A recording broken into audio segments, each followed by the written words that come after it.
अज्ञात रोगानं राधानगरी तालुक्यातील जोगेवाडी इथल्या 4 म्हैशी दगावल्या होत्या।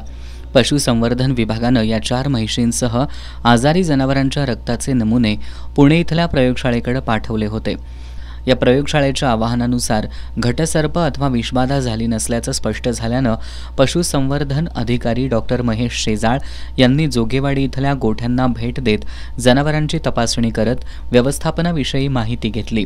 त्यांनी शेतकऱ्यांना गोठ्यांमध्ये हवा खेळती नसणं, हवामानातील बदल यामुळे जनावरांमध्ये आजारपणाची लक्षणं जाणवत असल्यानं पशुपालकांनी आपली जनावरं काही काळ मोकळ्या जागेत घ्यावीत, जनावरांना मिश्र चारा द्यावा असं सांगत पशुवैद्यकीय अधिकारी आणि कर्मचाऱ्यांना उपचारांबाबत मार्गदर्शन केलं।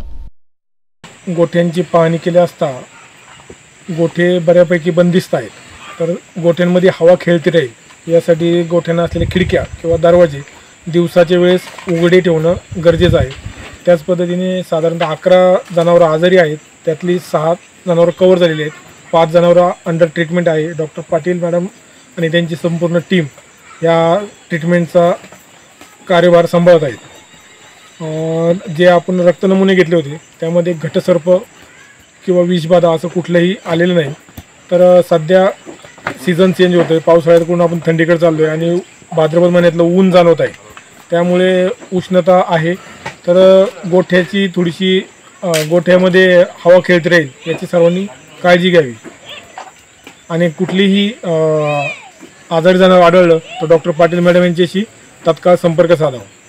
जिल्हा परिषदेच्या पशुवैद्यकीय पथकामध्ये पशुधन विकास अधिकारी डॉक्टर किरण उनवुने, डॉक्टर विराज वाघ, डॉक्टर वर्षाराणी पाटील, दीपक तेली, ओमकार बारड, आदर्श सवरतकर, अमोल निउंगरे, नामदेव एकल यांचा समावेश होता।